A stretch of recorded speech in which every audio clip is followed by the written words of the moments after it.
हे प्रेम रूप श्री राम कृष्ण करुणामय पालय माम्। हे प्रेम रूप श्री राम कृष्ण करुणामय पालय माम्। हे दीन बंधु श्री शारदेश मम प्राण प्रिय पाहि माम्। हे दीन बंधु श्री शारदेश मम प्राण प्रिय पाहि माम्। हे प्रेम रूप श्री राम कृष्ण करुणामय पालय माम्। हे प्रेम रूप श्री राम कृष्ण करुणामय पालय माम्। हे दीन बंधु श्री शारदेश मम प्राण प्रिय पाहि माम्। हे दीन बंधु श्री शारदेश मम प्राण प्रिय पाहि माम्। हे प्रेम रूप श्री राम कृष्ण करुणामय पालय माम्। हे प्रेम रूप श्री राम कृष्ण करुणामय पालय माम्। हे दीन बंधु श्री शारदेश मम प्राण प्रिय पाहि माम्। हे दीन बंधु श्री शारदेश मम प्राण प्रिय पाहि माम्। मम प्राण प्रिय पाहि माम्। मम प्राण प्रिय पाहि माम्।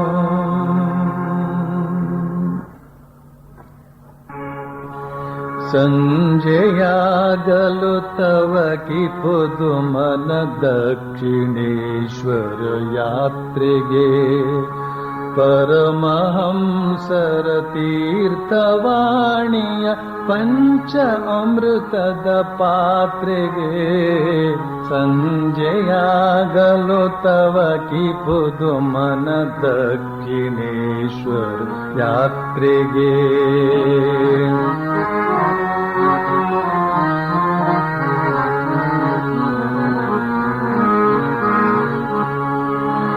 गोप्त दप्तर बರೆಯುತ್ತೀರ್ಪ ಮಹೇಂದ್ರ गोप्तನ ನೋಡುವೆ। गुप्त दप्तर बರೆಯುತ್ತೀರ್ಪ ಮಹೇಂದ್ರ गोप्तನ ನೋಡುವೆ। प्रश्न वर्षव कರೆಯುತ್ತೀರ್ಪ नरेंद्र वादवनालिते। संजयागलु तव की पुदु मन दक्षिणेश्वर यात्ರೆಗೆ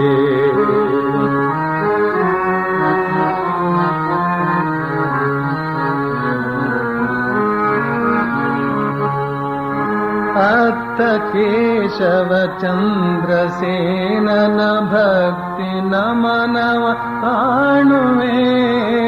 अत्त केशव चंद्रसेनन भक्ति नमनव काणुवे।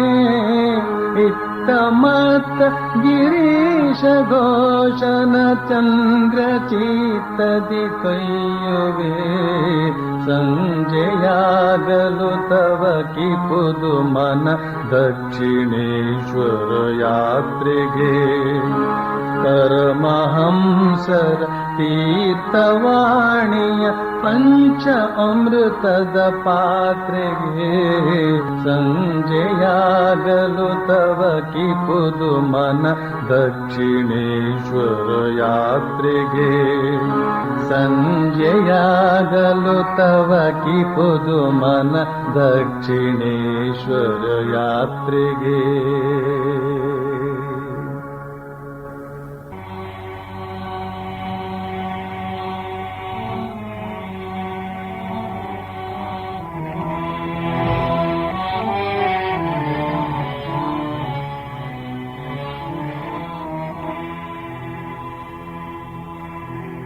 तव कथामृतम् तप्तजीवनम् कविभिरीडितम् कल्मषापहम् श्रवणमङ्गलम् श्रीमदाततम् कृष्ण भुवि गृह्णन्ति ते भूरिदा जना।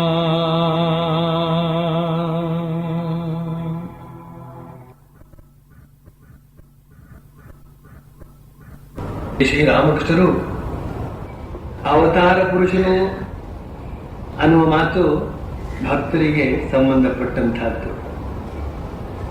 ಬಾಕಿ ಉಳಿದವರು ಅದನ್ನ ಸ್ವೀಕರಿಸದೆ ಹೋಗಬಹುದು, ಆ ಮಾತನ್ನ ಸ್ವೀಕರಿಸದೇ ಇದ್ರೂ ಏನು ಚಿಂತೆ ಇಲ್ಲ. ಆದ್ರೆ ಅವರು ಅದ್ಭುತವಾದ ಸಾಧನೆಯ ಮೂಲಕ ಯಾವ ಒಂದು ಆಧ್ಯಾತ್ಮಿಕ ಶಕ್ತಿಯನ್ನ ಸಂಗ್ರಹಿಸಿಕೊಂಡಿದ್ರು ಅಥವಾ ಶಕ್ತಿ ಸ್ವರೂಪರೇ ಆಗಿದ್ರು, ಆ ಶಕ್ತಿಯನ್ನ ಅವರು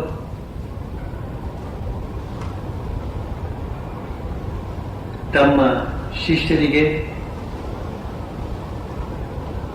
ಆಧ್ಯಾತ್ಮಿಕ ಮುಮುಕ್ಷುಗಳಿಗೆ ಧಾರೆ ಇರದ ರೀತಿ ಬಹಳ ಅದ್ಭುತ. ಅವರು ತಮ್ಮ ಸ್ಪರ್ಶ ಮಾತ್ರದಿಂದ ಆಧ್ಯಾತ್ಮಿಕತೆಯನ್ನ ಕೊಡಬಲ್ಲವರಾಗಿದ್ರು. ಆದರೆ ಅವರನ್ನ ನಮಸ್ಕಾರ ಮಾಡುವ ಮೂಲಕ ಪಾದ ಮುಟ್ಟಿದ ಮಾತ್ರಕ್ಕೆ, ಅವರ ಸ್ಪರ್ಶ ಮಾಡಿದ ಮಾತ್ರಕ್ಕೆ ನಮಸ್ಕಾರ ಮಾಡಿದವರಿಗೆ ಆಧ್ಯಾತ್ಮಿಕ ಶಕ್ತಿ ಹರಿದು ಬಂತು ಅಂತ ಹಾಗೆ ಅರ್ಥ ಮಾಡ್ಕೊಳ್ಳೋದಕ್ಕೆ ಸಾಧ್ಯವಿಲ್ಲ.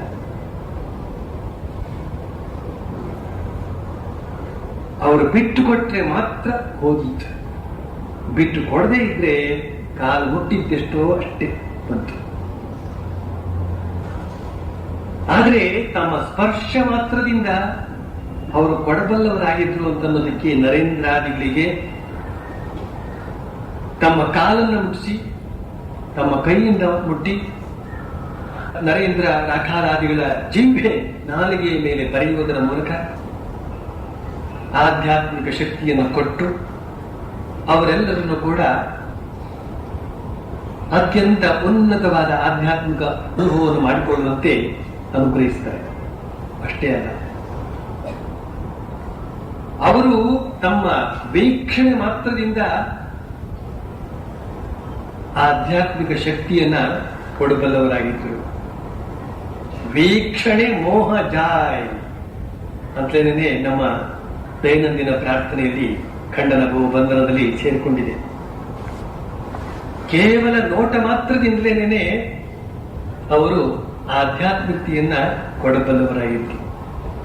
ಒಂದು ಮಾತ್ರಕ್ಕೆ ಅವರು ಯಾರ್ಯಾರನ್ನ ನೋಡಿದ್ರೋ ಅವರೆಲ್ಲರಿಗೂ ಆಧ್ಯಾತ್ಮಿಕತೆ ಹರಿಯಿತು ಅಂತ ಅರ್ಥ ಮಾಡ್ಕೊಳ್ಬೇಕಾಗಿಲ್ಲ, ಅವರು ಬಿಟ್ಕೊಡ್ಬೇಕು.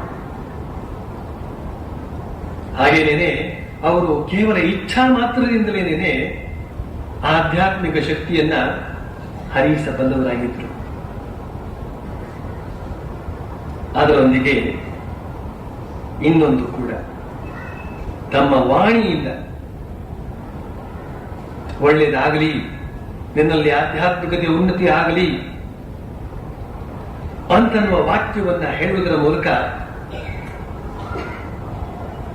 ಆಧ್ಯಾತ್ಮಿಕ ಶಕ್ತಿಯನ್ನು ಜಾಗೃತಗೊಳಿಸಬಲ್ಲವರಾಗಿದ್ರು. ಶ್ರೀರಾಮಕೃಷ್ಣ ವಚನ ವೇದ ಅಂತ ಹೇಳ್ತಕ್ಕಂಥದ್ದು ಈ ಕೊನೆಯ ವರ್ಗಕ್ಕೆ ಸೇರಿದಂತಹದ್ದು. ಇದು ಅವರ ನೇರ ವಾಣಿ. ಮಾಸ್ಟರ್ ಮಹಾಶಯ ಯಥಾವತ್ತಾಗಿ ದಾಖಲೆ ಮಾಡಿ ಇಟ್ಟಂತಹ ಶ್ರೀರಾಮಕೃಷ್ಣ ವಾಣಿ, ರಾಮಕೃಷ್ಣ ವಚನ ವೇದ, ಇದನ್ನ ಓದುವುದರ ಮೂಲಕ, ಉಪನ್ಯಾಸದ ಮೂಲಕ ಕೇಳುವುದರ ಮೂಲಕ ನಾವು ಶ್ರೀರಾಮಕೃಷ್ಣರ ಆಧ್ಯಾತ್ಮಿಕ ಶಕ್ತಿಯನ್ನೇ ಪಡೆದುಕೊಳ್ತಾ ಇದ್ದೇವೆ ಅಂತ ಭಾವಿಸುವುದರಲ್ಲಿ ಯಾವ ತಪ್ಪು ಇಲ್ಲ. ಕಾರಣ ಶ್ರೀರಾಮಕೃಷ್ಣರು ಅನಂತವಾದ ಕೃಪೆಯಿಂದಾಗಿ, ಅಪಾರವಾದ ಕೃಪೆಯಿಂದಾಗಿ ಆ ಜನವರಿ 1ನೇ ತಾರೀಕು ಅದನ್ನ ರಾಮಕೃಷ್ಣ ಭಕ್ತ ಮಹಾಮಂಡಲಿಯವರು ಏನು ಕಲ್ಪತರು ದಿನ ಅಂತ ಇವತ್ತು ಆಚರಿಸ್ತಾ ಇದ್ದಾರೋ, ಆ ದಿನ ಅವರು ಯಾವುದೇ ಬಗೆಯ ಪಕ್ಷಪಾತವನ್ನು ಮಾಡದೆ, ಭೇದ ಬುದ್ಧಿಯನ್ನು ತೋರಿಸದೆ, ಸಾಧಕರಿಗೂ ಸರಿಯೇ, ಸಾಂಸಾರಿಕರಿಗೂ ಸರಿಯೇ, ಸಾಧನೆ ಮಾಡಿದವರಿಗೂ ಸರಿಯೇ, ಸಾಧನೆ ಶುರು ಮಾಡಿದವರಿಗೂ ಸರಿಯೇ, ಎಲ್ಲರಿಗೂ ಸಮಾನವಾಗಿ ತಮ್ಮ ಆಧ್ಯಾತ್ಮಿಕ ಶಕ್ತಿಯನ್ನು ಪ್ರವಹಿಸುತ್ತಾರೆ. ಸಹಸ್ರಾರು ಜನ ಅವತ್ತು ಅವರ ಆಧ್ಯಾತ್ಮಿಕ ಆನಂದದ ಲಹರಿಗೆ ಒಳಗಾಗಿ ಕೆಲವರು ಅತ್ತರು, ಕೆಲವರು ನಕ್ಕರು, ಕೆಲವರು ನರ್ತನ ಮಾಡಿದರು, ಕೆಲವರು ಧ್ಯಾನ ಮಗ್ನರಾದರು. ಅದೇ ಶ್ರೀರಾಮಕೃಷ್ಣರು ತಾವು ಸುಖಾಸನದಲ್ಲಿ ಕುಳಿತು ಆ ನರೇಂದ್ರ ಉಪಾಯವಾಗಿ ಯಾವನೋ ಒಬ್ಬ ಫೋಟೋಗ್ರಾಫರ್ನ ಕರೆಸಿ ಚಿತ್ರ ತೆಗೆದದ್ದನ್ನ ಅವರಿಗೆ ತೋರಿಸಿದಾಗ ಅವರು ಆ ಚಿತ್ರವನ್ನ ಶಾರದಾ ದೇವಿಯವರಿಗೆ ತೋರಿಸಿ ಅದಕ್ಕೆ ತಾವೇ ಪೂಜೆ ಮಾಡಿ ಶಾರದಾ ದೇವಿಯವರಿಗೆ ಹೇಳ್ತಾರೆ, ಮುಂದೆ ಇದು ಮನೆ ಮನೆಗಳಲ್ಲಿ ಪೂಜೆಯನ್ನು ಸ್ವೀಕರಿಸುತ್ತದೆ. ಶ್ರೀರಾಮಕೃಷ್ಣರು ಆ ಛಾಯಾಚಿತ್ರದ ಮೂಲಕ ಪ್ರತಿಯೊಬ್ಬರ ಮನೆಯಲ್ಲೂ ಕೂಡ ಇದ್ದು ಅವರವರಿಗೆ ಬೇಕಾದಂತಹ ಮಾರ್ಗದರ್ಶನವನ್ನು ನೀಡ್ತಾ ಇದ್ದಾರೆ. ಅವರಾಗೆ ಕೃಪೆ ಮಾಡಿ ಮುಂದೆ ತಾವು ಶರೀರದಲ್ಲಿ ಇಲ್ಲದೆ ಹೋದರೂ ಕೂಡ ಮುಂದೆ ಬರತಕ್ಕಂತಹ ಮುಮುಕ್ಷುಗಳಿಗೆ, ಸಾಧಕರಿಗೆ, ಬಳಿಗೆ ಬಂದಂತಹ ಶರಣಾಗತರಿಗೆ ತಮ್ಮಿಂದ ಪ್ರಯೋಜನವಾಗಬೇಕು ಅಂತ ಹೇಳ್ತಕ್ಕಂತಹ ಅಹೈತುಕ ಕೃಪೆಯಿಂದಾಗಿ ಆ ಛಾಯಾಚಿತ್ರದ ಮೂಲಕ ತಮ್ಮ ಕೃಪೆಯನ್ನು ಹರಿಸ್ತಾ ಇದ್ದಾರೆ. ಇವತ್ತು ಶ್ರೀಮಾತೆ ಶಾರದಾ ದೇವಿಯವರು ಹೇಳಿದರು, ಛಾಯಾ ಕಾಯ ಶಮಾನ್. ವ್ಯಕ್ತಿಯ ಕಾಯವು ಅದರಿಂದ ಹೊರಹೊಮ್ಮಿದ ಛಾಯೆಯು ಎರಡು ಒಂದೇ. ಛಾಯೆಯನ್ನು ಪೂಜಿಸಿದರೆ ಕಾಯವನ್ನೇ ಪೂಜಿಸಿದಂತೆ, ತನ್ನ ಮೂಲಕ ಅವರನ್ನೇ ಪೂಜಿಸಿದಂತೆ ಅಂತನ್ನುವ ಸತ್ಯಾಂಶವನ್ನು ನಮ್ಮ ಮುಂದೆ ಇಟ್ಟಿದ್ದಾರೆ. ಪರಮ ಸತ್ಯ ಸ್ವರೂಪಿಗಳಾದಂತಹ ಅವರು ಆಡಿದಂತಹ ಪ್ರತಿಯೊಂದು ಮಾತು ಸತ್ಯ. ಹಾಗೆ ಶ್ರೀರಾಮಕೃಷ್ಣರು ತಮ್ಮ ಛಾಯೆಯ ಮೂಲಕ ಪ್ರತಿಯೊಬ್ಬರ ಕಡೆಗೂ ಅನುಗ್ರಹವನ್ನು ಹರಿಸ್ತಾ ಇದ್ದರೆ, ಈತ್ತ ಕಡೆ ವಾಣಿಯ ಮೂಲಕ ತಮ್ಮ ಅನುಗ್ರಹವನ್ನು ಹರಿಸ್ತಾ ಇದ್ದಾರೆ. ಆದ್ರಿಂದಲೇ ರಾಮಕೃಷ್ಣ ಮಠಗಳಲ್ಲಿ ಪ್ರತಿಯೊಬ್ಬ ಸನ್ಯಾಸಿ ಮತ್ತು ಬ್ರಹ್ಮಚಾರಿಗಳು ಕೂಡ ಪ್ರತಿದಿನ ತಪ್ಪದೆ ಈ ವಚನ ವೇದವನ್ನ ಒಂದು ಇಂಗ್ಲಿಷ್ನಲ್ಲಿ, ಇಲ್ಲಿದ್ರೆ ಬಂಗಾಳಿಯಲ್ಲಿ, ಇಲ್ಲಿದ್ರೆ ಕನ್ನಡದಲ್ಲಿ, ಯಾವ್ಯಾವ ಭಾಷೆಗೆ ಅದು ತರ್ಜುಮೆಯಾಗಿ ಬಂದಿದೆಯೋ ಆಯಾಯ ಭಾಷೆಯಲ್ಲಿ, ಅವರಿಗೆ ಅನುಕೂಲವಾದಂತಹ ಭಾಷೆಯಲ್ಲಿ ಓದಿಕೊಂಡು ಆಮೇಲೆ ನಿದ್ರೆ ಮಾಡಬೇಕು. ಪ್ರತಿದಿನ ಅದನ್ನು ಓದಲೇಬೇಕು. ಯಾಕೆಂತಂದ್ರೆ ರಾಮಕೃಷ್ಣ ವಾಣಿಯನ್ನು ಅಷ್ಟರ ಮೂಲಕ ಕೇಳೋದ್ರ ಮೂಲಕ, ಅಷ್ಟರೇ ಈ ರೀತಿಯಲ್ಲಿ ಕೇಳೋದ್ರ ಮೂಲಕ ಅವರ ಆಧ್ಯಾತ್ಮಿಕ ಶಕ್ತಿ ತರಂಗವನ್ನು ಒಂದಿಷ್ಟು ಒಳಗಡೆ ಸಂಗ್ರಹಿಸಿಕೊಂಡು ಪ್ರತಿದಿನ ಅದೇ ರೀತಿಯಲ್ಲಿ ಸಂಗ್ರಹಿಸಿಕೊಂಡು ಬರಬೇಕು ಅಂತ ಹೇಳ್ತಕ್ಕಂಥ ಉದ್ದೇಶದಿಂದ ಆ ರೀತಿಯ ಒಂದು ವ್ಯವಸ್ಥೆಯನ್ನು ಮಾಡಲಾಗಿದೆ.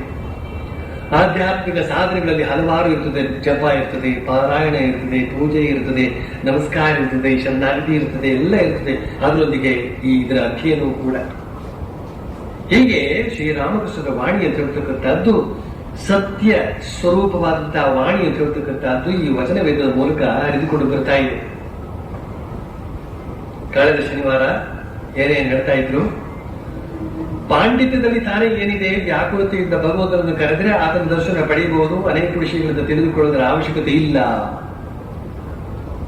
ಹಲವಾರು ವಿಚಾರಗಳನ್ನು ತಿಳಿದುಕೊಳ್ಳಬೇಕಾದ ಅವಶ್ಯಕತೆ ಇಲ್ಲ, ಅದು ತುಂಬನೇ ತಬ್ಬಿಬ್ಬನ್ನಾಗಿ ಮಾಡಿಬಿಡ್ತದೆ. ಶ್ರೀಮಾದ ಶಾರದಾದೇವಿಯವರು ಅದೇ ಮಾತನ್ನು ಹೇಳಿದ್ರು. ಹಲವಾರು ಪುಸ್ತಕಗಳನ್ನು ಓದಿದ್ರೆ ಸುಮ್ಮನೆ ತಲೆ ಕೆಡಿಸಿಕೊಳ್ಳುವಂತಹ ಸಂದರ್ಭ. ಅದನ್ನೇ ಶಂಕರಾಚಾರ್ಯರು ಕೂಡ ಹೇಳಿದರು, ಶಬ್ದಜಾಲಂ ಮಹಾರಣ್ಯಂ ಅಂತ. ಹಲವಾರು ಪುಸ್ತಕಗಳಲ್ಲಿ ಶಬ್ದಜಾಲಗಳು ಸೇರ್ಕೊಂಡು ಅದರೊಳಗೆ ಮನುಷ್ಯ ಪ್ರವೇಶ ಮಾಡಿದ ಅಂತ ಹೇಳಿದ್ರೆ, ಮೊದಲೇ ಭ್ರಮೆಗೂ ಒಳಗಾದಂತಹ ಮನುಷ್ಯ ಇನ್ನಷ್ಟು ಭ್ರಮೆಗೆ ಒಳಗಾಗಿ ಏನು ಎತ್ತ ಎಲ್ಲಿ ಅಂತ ಹೇಳ್ತಕ್ಕಂಥದ್ದು ಅರಿಯದೆ ತಬ್ಬಿಬ್ಬಾಗಿ ಅಶಾಂತಿಗೆ ಗುರಿಯಾಗ್ತಾನೆ. ನಾರದ ಮಹರ್ಷಿಗಳು 4 ವೇದ, 6 ಶಾಸ್ತ್ರ, 18 ಪುರಾಣ ಇತ್ಯಾದಿ ಏನೇನು ಶಾಸ್ತ್ರದ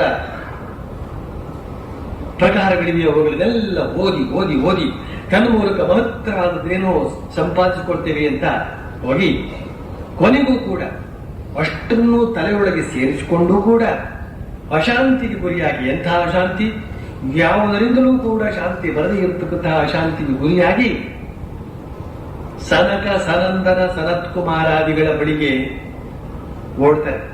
ಅಲ್ಲಿ ಹೋಗಿ ಹೇಳ್ತಾರೆ, ನಾನು ಇಷ್ಟೆಲ್ಲ ಓದಿದ್ದೇನೆ, ಆದ್ರೂ ಕೂಡ ನನಗೆ ಶಾಂತಿ ಇಲ್ಲ.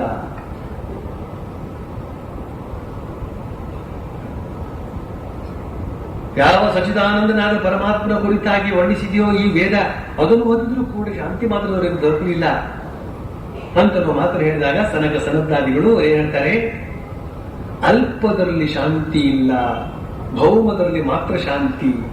ಭೌಮ ಅಂತ ಹೇಳಿದ್ರೆ ಪರಬ್ರಹ್ಮ ಮಾತ್ರವೇ. ದೊಡ್ಡದಾದ್ರಲ್ಲಿ ಮಾತ್ರವೇ ಶಾಂತಿ, ದೊಡ್ಡದಾದದ್ದನ್ನು ಪಡೆದರೆ ಮಾತ್ರ ಶಾಂತಿ, ಚಿಕ್ಕದಾದದ್ದನ್ನ ಪಡೆದಲ್ಲಿ ಶಾಂತಿ ಇರೋದಿಲ್ಲ ಅಂತ. ಈ ಜಗತ್ತಿನಲ್ಲಿ ನೀವು ಏನೇನು ಪಡಿತೀರೋ ಅದೆಲ್ಲ ಚಿಕ್ಕದು ಅಂತ ಹೇಳಲಾಗಿದೆ ಆ ಮಾತಿನ ಮೂಲಕ. ನಾವು ದುಡ್ಡಿದ್ದವನೇ ದೊಡ್ಡಪ್ಪ ಅಂತ ಹೇಳ್ತೀವಿ, ದುಡ್ಡೇ ದೊಡ್ಡದು ಅಂತ ಹೇಳ್ತೀವಿ. ಇನ್ನೂ ಜಗತ್ತಲ್ಲಿ ದೊಡ್ಡ ದೊಡ್ಡದು ಬೇಕಾದಷ್ಟು ಎಲ್ಲ ಇವೆ ನಮ್ಮ ದೃಷ್ಟಿಯಲ್ಲಿ. ಆದ್ರೆ ನಾವು ವಿವೇಕದಿಂದ ಆಲೋಚನೆ ಮಾಡಬೇಕು, ಈ ಜಗತ್ತೇ ಚಿಕ್ಕದು ಆಗಿರುವಾಗ ಇದರಲ್ಲಿ ಇನ್ನೂ ದೊಡ್ಡ ವಸ್ತು ಏನ್ ಸಿಕ್ಕೋದಕ್ಕೆ ಸಾಧ್ಯ ಇದೆ? ಗ್ರಹ, ಉಪಗ್ರಹ, ನಕ್ಷತ್ರಾದಿಗಳಿಗೆ ಹೋಲಿಸ್ತು ಅಂತ ಹೇಳಿದ್ರೆ ಈ ಜಗತ್ತೇ ಅಂತ ಹೇಳ್ತಕ್ಕಂಥ ಜಗತ್ತು ಬಹಳ ಚಿಕ್ಕದು. ಹಾಗಿರುವಾಗ ಇದರೊಳಗೆ ಬಹುದೊಡ್ಡ ವಸ್ತು ಅಂತ ಹೇಳ್ತಕ್ಕಂಥದ್ದನ್ನ ಏನ್ ಪಡೆಯಲಿಕ್ಕೆ ಸಾಧ್ಯ ಇದೆ? ನಾವು ಹೋಗಿ ಭರ್ಜರಿಯಾಗಿ ತಿನ್ನೋಣ, ತಿನ್ನು ಸುಖ ಪಡೋಣ ಅಂತ ಇರೋ ಚಿಕ್ಕದಾಗಿ, ಒಳ್ಳೊಳ್ಳೆ ಬಟ್ಟೆ ಬಂದಿದೆ ತುಂಬಾ ಹೊದ್ಕೊಳ್ಳೋಣ ಅಂತ ಹೇಳಿದ್ರೆ ಸಣ್ಣ ಶರೀರ, ಒಂದು ಆನೆ ಅಂತ ಶರೀರ ಇದ್ದಿದ್ರೆ ಅದು ದೊಡ್ಡ ಬಟ್ಟೆಯನ್ನು ಹೊತ್ಕೊಂಡು ಏನು ಸುಖವನ್ನು ಅನುಭವಿಸಲು ಸಾಧ್ಯ ಇದೆ? ದೊಡ್ಡದಾದಂತಹ ಸುಖ ಏನು ಅನುಭವಿಸಲು ಸಾಧ್ಯ ಇದೆ ನಮ್ಮ ಹತ್ರ? ಇಂತಹ ಅಲ್ಪವಾದಂತಹ ವಸ್ತುವಿನಲ್ಲಿ ಪರಮಶಾಂತಿ ಅಂತ ಹೇಳ್ತಕ್ಕಂಥ ಅದನ್ನು ಪಡೆಯೋದಕ್ಕೆ ಏನ್ ದಾರಿ ಇದೆ? ಅದನ್ನು ಹೇಳ್ತಾರೆ, ಅಲ್ಪದಲ್ಲಿ ಆನಂದ ಇಲ್ಲ, ಮಹತ್ತಾದಲ್ಲಿ ಮಾತ್ರವೇ ಆನಂದ. ಆ ಮಹತ್ತಾದದ್ದೇ ಆತ್ಮ. ಹೀಗೆ ಎಷ್ಟು ಶಾಸ್ತ್ರಗಳನ್ನು ಓದಿದ್ರೂ ಕೂಡ, ಎಷ್ಟು ಶಬ್ದಗಳನ್ನು ತಿಳಿದುಕೊಂಡಿದ್ರೂ ಕೂಡ ಶಾಂತಿಗೆ ದಾರಿ ಇಲ್ಲ. ಅದಕ್ಕೋಸ್ಕರ ಶ್ರೀರಾಮಕೃಷ್ಣ ಹೇಳ್ತಾ ಇದ್ದಾರೆ, ಅನೇಕ ವಿಷಯಗಳನ್ನು ತಿಳ್ಕೊಳ್ಳೋದರ ಅವಶ್ಯಕತೆ ಏನಿಲ್ಲ. ಒಂದು ವಿಷಯ ತಿಳ್ಕೊಂಡ್ರು ಸಾಕು, ಪರಮಾತ್ಮನ ನಾಮ ಜಪ. ಆದ್ರೆ ಶ್ರೀರಾಮಕೃಷ್ಣ ಈ ಮಾತನ್ನು ಹೇಳ್ತಾ ಮುಂದೆ ಏನ್ ಹೇಳಿದ್ರು? ಆಚಾರ್ಯ ಪುರುಷ, ಯಾರು ಇತರರಿಗೆ ಬೋಧನೆಯನ್ನು ಮಾಡಬೇಕಾಗಿದೆಯೋ ಅಂತಹ ಆಚಾರ್ಯ ಪುರುಷ ಮಾತ್ರ ಅನೇಕ ವಿಷಯಗಳನ್ನು ತಿಳಿದುಕೊಳ್ಬೇಕಾಗ್ತದೆ. ಪರದನ್ನು ಒದಿಸಬೇಕಾದ್ರೆ ಕತ್ತಿ ಗುರಾಣಿ ಬೇಕು, ತನ್ನನ್ನು ತಾನೇ ಹೊಂದ್ಕೊಳ್ಬೇಕಾದ್ರೆ ಒಂದು ಸೂಜಿ ಅಥವಾ ಉಗುರುಗತ್ತಿಯೇ ಸಾಕು ಇತ್ಯಾದಿ ಅಂತನ್ನುವ ಮಾತನ್ನು ನಾನು ಕಳೆದ ಶನಿವಾರ ವಿವರಿಸಿದ್ದೆ. ಈಗ ಮುಂದಕ್ಕೆ ಹೋಗೋಣ. ನಾನು, ಶ್ರೀರಾಮಕೃಷ್ಣ ಹೇಳ್ತಾರೆ, ನಾನು ಎಂಬುದು ಏನು ಏನು ಎಂದು ಹುಡುಕುತ್ತಾ ಹೋದ್ರೆ ಕೊನೆಗೆ ಭಗವಂತನೇ ದೊರೆತು ಬಿಡುತ್ತಾನೆ. ಈ ನಾನು ಎಂಬುದು ಮಾಂಸವೇ, ಮೂಳೆಯೇ, ರಕ್ತವೇ, ಮಜ್ಜವೇ ಅಥವಾ ಮನಸ್ಸೇ, ಬುದ್ಧಿಯೇ? ಹಾಗೆಯೇ ವಿಚಾರ ಮಾಡ್ತಾ ಮಾಡ್ತಾ ಮುಂದುವರಿದ್ರೆ ಕೊನೆಗೆ ಗೊತ್ತಾಗ್ತದೆ ನಾನು ಎಂಬುದು ಇದೊಂದು ಅಲ್ಲ ಅಂತ. ಇದೇ ನೇತಿ ಮಾರ್ಗ. ನೇತಿ ಅಂದ್ರೆ ನ ಇತಿ ಅಂತ. ಇತಿ ಅಂದ್ರೆ ಇದು, ನ ಅಂದ್ರೆ ಅಲ್ಲ, ಇದಲ್ಲ ಅಂತ. ಈ ಶರೀರ ನಾನು ಅಂತ ಆಲೋಚನೆ ಮಾಡಿದ್ರೆ ನಮಗೆ ಬೇಗ ಉತ್ತರ ಸಿಗುತ್ತೆ, ಹೌದು ಅಂತ. ಈ ನಾಲ್ಗೆ ನಾನು ಬಹಳ ಬೇಗ ಉತ್ತರ ಸಿಗುತ್ತೆ, ಹೌದು ಅಂತ ಬೇಗ ಹಾಕ್ತೀವಿ ಏನ್ ಬೇಕಾದ್ರೂ. ನಮ್ಮ ಮನಸ್ಸು ಅಂತ ಹೇಳ್ತಕ್ಕಂಥದ್ದು ಈ ಶರೀರದಲ್ಲಿ ಜನ್ಮಾಂತರಗಳಿಂದ ಸಂಲಗ್ನಗೊಂಡು ಬಂದಿದೆ. ಅದೇ ಮಾಯೆ ಅಂತ ಹೇಳಿದ್ರೆ ನಮಗೆ ಗೊತ್ತಾಗದಂತೆ ಅದರೊಳಗೆ ಸೇರ್ಕೊಂಡು ಬಿಟ್ಟಿರ್ತೇವೆ. ಶರೀರ ನಾವಲ್ಲ ಅಂತ ಹೇಳ್ತಕ್ಕಂತಹ ಮಾತನ್ನ ಹೇಳಬಲ್ಲವರು ಎಷ್ಟು ಜನ ಇದ್ದೀರಿ? ಈ ಶರೀರವನ್ನು ಕಡಿದು ಚೂರು ಚೂರು ಮಾಡಿದ್ರು ನಾನಲ್ಲ ಅಂದ್ಬಿಟ್ಟು, ನಾನಲ್ಲ ಅಂತ ಹೇಳ್ಯಾರ ಅಷ್ಟೇನೆ. ಜನಕ ಮಹಾರಾಜ ಆ ರೀತಿ ಹೇಳೋದಕ್ಕೆ ಸಾಧ್ಯ ಇದ್ದಿತ್ತು. ಯಾಜ್ಞವಲ್ಕ್ಯ ಮಹರ್ಷಿಗಳು ತಮ್ಮ ಶಿಷ್ಯರಿಗೆಲ್ಲ ಪಾಠವನ್ನು ಹೇಳ್ತಾರೆ, ಆತ್ಮವಿಚಾರವಾಗಿ ತರ್ಕ ಮಾಡ್ತಾರೆ.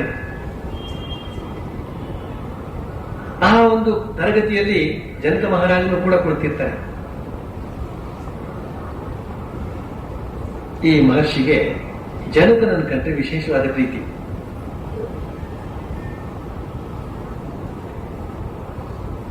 ಇತರ ಶಿಷ್ಯರು ಇದನ್ನು ಗಮನಿಸ್ತಾರೆ. ನಮ್ಮ ಗುರುಗಳಿಗೆ ಯಾಕೋ ರಾಜನನ್ನು ಕಂಡ್ರೆ ಜಾಸ್ತಿ ಪ್ರೀತಿ, ಯಾಕೆ ಹೀಗೆ ಅಂತ ಆಲೋಚನೆ ಹೊತ್ಕೊಳ್ಳುತ್ತೆ. ಒಂದು ದಿನ ಕೇಳಿ ಬಿಡ್ತಾರೆ, ಏನು ಗುರುಗಳೇ, ನಿಮ್ಗೆ ಅವ್ರ ಮೇಲೆ ಯಾತಕ್ಕೆ ಅಷ್ಟೊಂದು ಆಸಕ್ತಿ? ಶಿಷ್ಯರ ಮನಸ್ಸಲ್ಲಿ ಏನುತ್ತಿದ್ರು ಅವನು ಶ್ರೀಮಂತ ರಾಜ, ಆದ್ರಿಂದ ನಮ್ಮ ಗುರುಗಳು ಜಾಸ್ತಿ ಗಮನ ಕೊಡ್ತಾ ಇದ್ದಾರೆ ಅಂತ. ಗುರುಗಳು ಹಾಗೇನು ಉತ್ತರ ಕೊಟ್ಟಿರೋದಿಲ್ಲ. ಹಾಗೆ ಕೆಲ ದಿನ ಕಳೆದಿದೆ. ಒಂದು ದಿನ ಈ ಮುನಿಗಳು ಅಂತ ನೋಡಿದಾರಲ್ಲ ಶಿಷ್ಯರು, ಅವರಲ್ಲಿ ಯಾರೋ ಒಬ್ಬರ ಕುಟೀರಕ್ಕೆ ಬೆಂಕಿ ಬಿತ್ತು. ವರ್ತಮಾನ ಬಂತು, ನೋಡಿ ಇಂಥವ್ರ ಕುಟೀರಕ್ಕೆ ಬೆಂಕಿ ಬಿದ್ದಿದೆ. ತಕ್ಷಣ ಆ ಮುನಿ ಹಾಗೂ ಬಾಕಿ ಉಳಿದ ಮುನಿಗಳು ಕೂಡ ಓಡಿದ್ರು. ತಮ್ಮ ಕುಟೀರಕ್ಕೆ ಬೆಂಕಿ ಹತ್ಕೊಂಡು ಬಿಟ್ರೆ ಆ ಬೆಂಕಿ ಹರಡಿ ಅಂತ ಓಡಿದ್ರು. ಆ ಕುಟೀರದಲ್ಲಾದ್ರೂ ಏನಿದೆ? ಕಾವಿ ಶಾಟೆ ಅಥವಾ ಕೌಪಿನಾರ, ಕಮಂಡಲು, ದಂಡ ಕಮಂಡಲು ಇತ್ಯಾದಿ ಏನಿದಿತ್ತು ಅವರಲ್ಲಿ ನಾರುಡೆ. ಅದನ್ನು ರಕ್ಷಣೆ ಮಾಡ್ಕೊಳ್ಳೋದಕ್ಕೇನೆ ಬಹಳ ಆಸಕ್ತಿಯಿಂದ ಓಡಿದ್ರು. ಗುರುಗಳು ಸುಮ್ಮನಿದ್ರು. ಬೆಂಕಿಯನ್ನು ಹಾರಿಸಿಕೊಂಡು ವಾಪಸ್ ಬಂದರು. ಆ ಕಥೆ ಅಲ್ಲಿಗೆ ಮುಗಿಯಿತು. ಇನ್ನೊಂದು ಸಲ ರಾಜಧಾನಿಯಿಂದ ವರ್ತಮಾನ ಬಂತು, ಮಹಾರಾಜ ನಿನ್ನ ಅರಮನೆಗೆ ಬೆಂಕಿ ಬಿದ್ದಿದೆ. ಜನಕ ಮಹಾರಾಜ ಯಾಜ್ಞವಲ್ಕ್ಯ ಮಹರ್ಷಿಗಳ ಪಕ್ಕದಲ್ಲಿ ಕುಳಿತಿದ್ದಾರೆ ಪಾಠ ಕೇಳ್ತಾ. ಮಹಾರಾಜ ಸುಮ್ಮನಿದ್ದಾರೆ. ಹೌದಾ? ಮಹಾರಾಜ ನಿನ್ನ ಅರಮನೆಗೆ ಬೆಂಕಿ ಬಿದ್ದಿದೆ. ಮಹಾರಾಜ ಹೇಳ್ತಾನೆ, ಅರಮನೆಗೆ ತಾನೆ, ನನಗೇನು ಆಗಿಲ್ಲ ಅಂತ ಶಾಂತ ಚಿತ್ತನಾಗಿ ಅಲ್ಲೇ ಕುಳಿತು ಪಾಠವನ್ನು ಕೇಳ್ತಾ ಇರ್ತಾರೆ. ಪಾಠ ಮುಗಿದ ಬಳಿಕ ಯಾಜ್ಞವಲ್ಕ್ಯರು ಹೇಳ್ತಾರೆ ಶಿಷ್ಯರಿಗೆ, ಇವ್ರನ್ನ ಯಾತಕ್ಕೆ ನಾನು ಪ್ರೀತಿಸಿದ್ದೆ, ಹೆಚ್ಚಾಗಿ ಪ್ರೀತಿಸ್ತಾ ಇದ್ದಿದ್ದು ಯಾತಕ್ಕೆ ಅಂತ ಈಗ ಗೊತ್ತಾಯ್ತಾ? ನಿಮ್ಗೆ ಒಂದು ಸಣ್ಣ ಕುಟೀರವೇ ಬಹಳ ದೊಡ್ಡದಾಯ್ತು, ಇವನಿಗೆ ಅರಮನೆ ಹೋದ್ರೂ ಚಿಂತೆ ಇಲ್ಲ. ಈ ದೇಹ ಬುದ್ಧಿಯ ಚೊಟ್ಟುಕತ್ತಾಗಿ ಹೋಗ್ಬೇಕು. ಅದಕ್ಕೋಸ್ಕರವೇ ಜನಕ ಮಹಾರಾಜನಿಗೆ ಹೆಸರೇನೊಬ್ಬರು ವಿದೇಹ, ವಿದೇಹ ರಾಜ.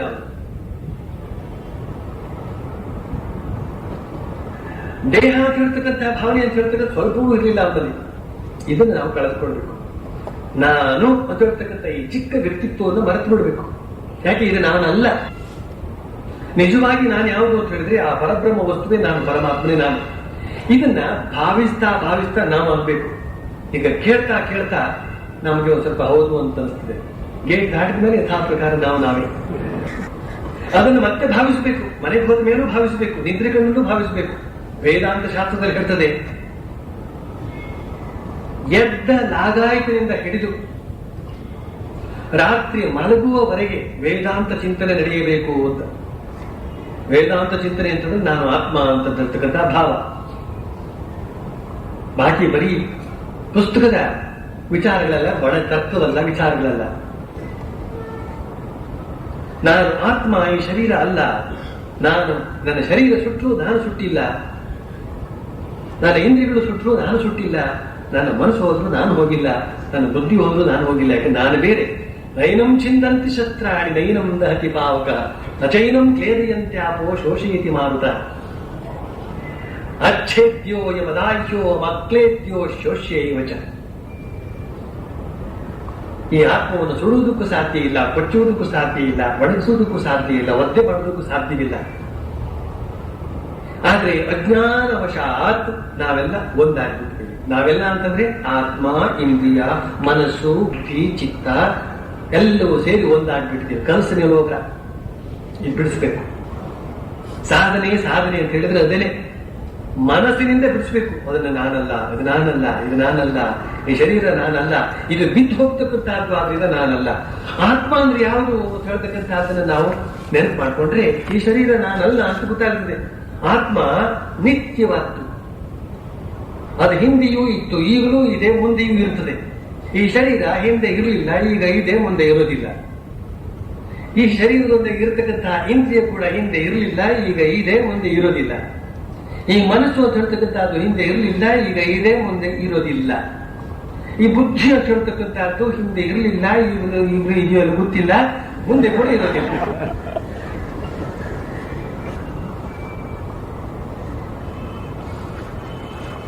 ಹಿಂದೆ ಇಲ್ಲದೆ, ಮುಂದೆಯೂ ಇಲ್ಲದೆ, ಈಗ ಮಾತ್ರ ಇರತಕ್ಕಂಥದ್ದು ಆತ್ಮ ಆಗೋದಕ್ಕೆ ಸಾಧ್ಯವಿಲ್ಲ. ಇದನ್ನು ನಿರ್ಧಾರವಾಗಿ ತಿಳಿದುಕೊಂಡು ಬಿಡ್ಬೇಕು ಮೊದಲು.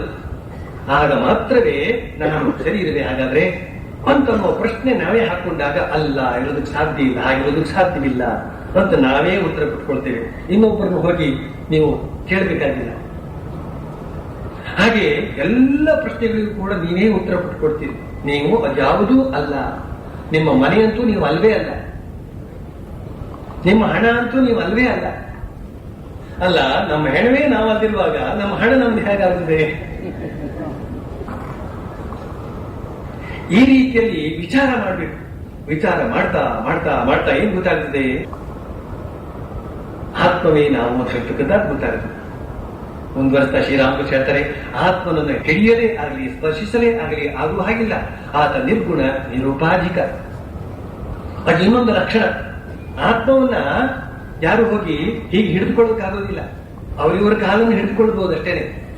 ಆತ್ಮವನ್ನು ಹಿಡಿದುಕೊಳ್ಳೋದಕ್ಕಾಗೋದಿಲ್ಲ. ಹಾಗಾದ್ರೆ ಅವನನ್ನು ಅರಿಯೋದು ಹೇಗೆ? ಅರಿಯೋದು ಹೇಗೆ ಅಂತ ಹೇಳಿದ್ರೆ, ಬಾಕಿ ಉಳಿದುದನ್ನು ಬಿಟ್ಟಾಗ ಅವನು ತನ್ನನ್ನು ತಾನು ಅರಿತ ಅಂತ ಅರ್ಥ. ಬಿಡಬೇಕಾದ್ದೆಲ್ಲವನ್ನು ಬಿಟ್ಟಾಗ ಇರಬೇಕಾದ್ದು ಇದ್ದೇ ಇರುತ್ತದೆ.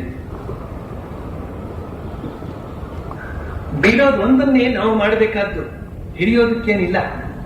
ಅದು ಹಿಡ್ಕೊಂಡೇ ಇದೆ. ಅದೇ ಇದೆ. ಈಶಾವಾಸ್ಯಮಿದಂ ಸರ್ವಂ ಯತ್ಕಿಂಚ ಜಗತ್ಯಾಂ ಜಗತ್ ತೇನ ತ್ಯಕ್ತೇನ ಪುಂಜೀತ. ಅದನ್ನ ನಾವು ಯಾವ ರೀತಿ ಅನುಭವಿಸ್ಬೇಕು? ಈ ತರ ಬಿಡುವುದರ ಮೂಲಕ. ತೇನ ತ್ಯಕ್ತೇನ ಪುಂಜೀತ. ಬಿಡಬೇಕಾದ್ದನ್ನು ನಾವು ನೋಡ್ಕೊಂಡ್ಬಿಟ್ರೆ ಆಯ್ತು. ಉಳಿದದ್ದು ತನ್ನಷ್ಟಕ್ಕೆ ತಾನೇ, ಅದು ಸ್ವಯಂ ಪ್ರಕಾಶ, ತನ್ನಿಂದ ತಾನೇ ಬೆಳಗುವಂತಹದ್ದು. ಅದನ್ನ ಬೆಳಗೋದಕ್ಕೆ ಇನ್ನೊಂದೇನು ಬೇಕಿಲ್ಲ. ನಿಜಕ್ಕೂ ನೋಡಿದ್ರೆ ಎಲ್ಲವೂ ಕೂಡ ಅದರಿಂದ ಬೆಳಗ್ತಾ ಇದೆ. ತಸ್ಯ ಭಾಸಾಮಿದಂ ಸರ್ವಂ.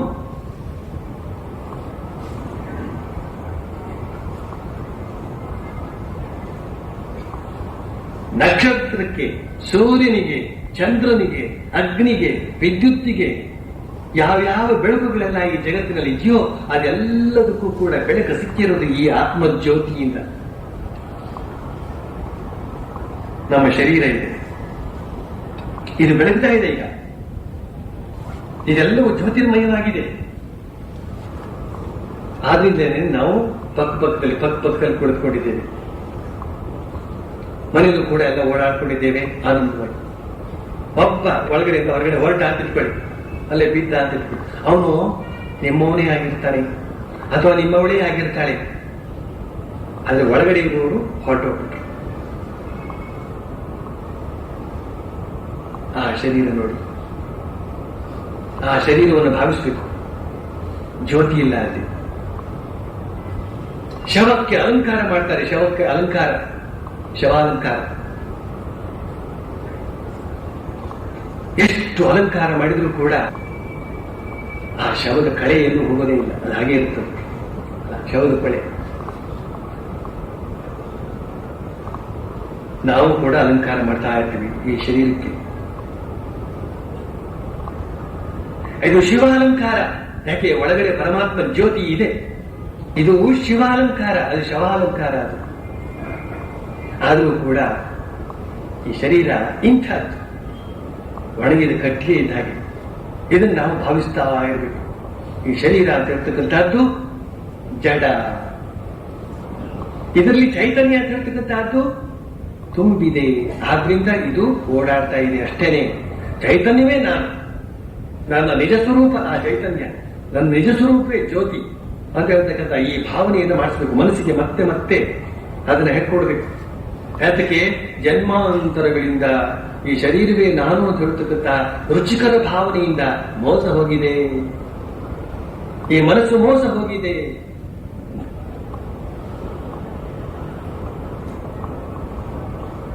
ಸಂಮೋಹಿನಿ ವಿದ್ಯೆಗೆ ಒಳಗಾಗಿದೆ.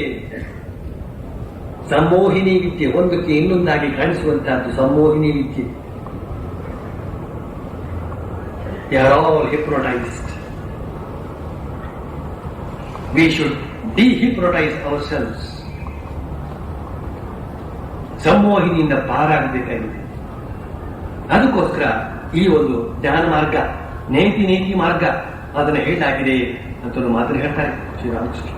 ಬಳಿಕ ಮುಂದುವರಿಸ್ತಾ ಹೇಳ್ತಾರೆ, ಆದರೆ ಭಕ್ತಿ ಪದದ ದೃಷ್ಟಿಯಿಂದ ಭಗವಂತ ಸಗುಣ.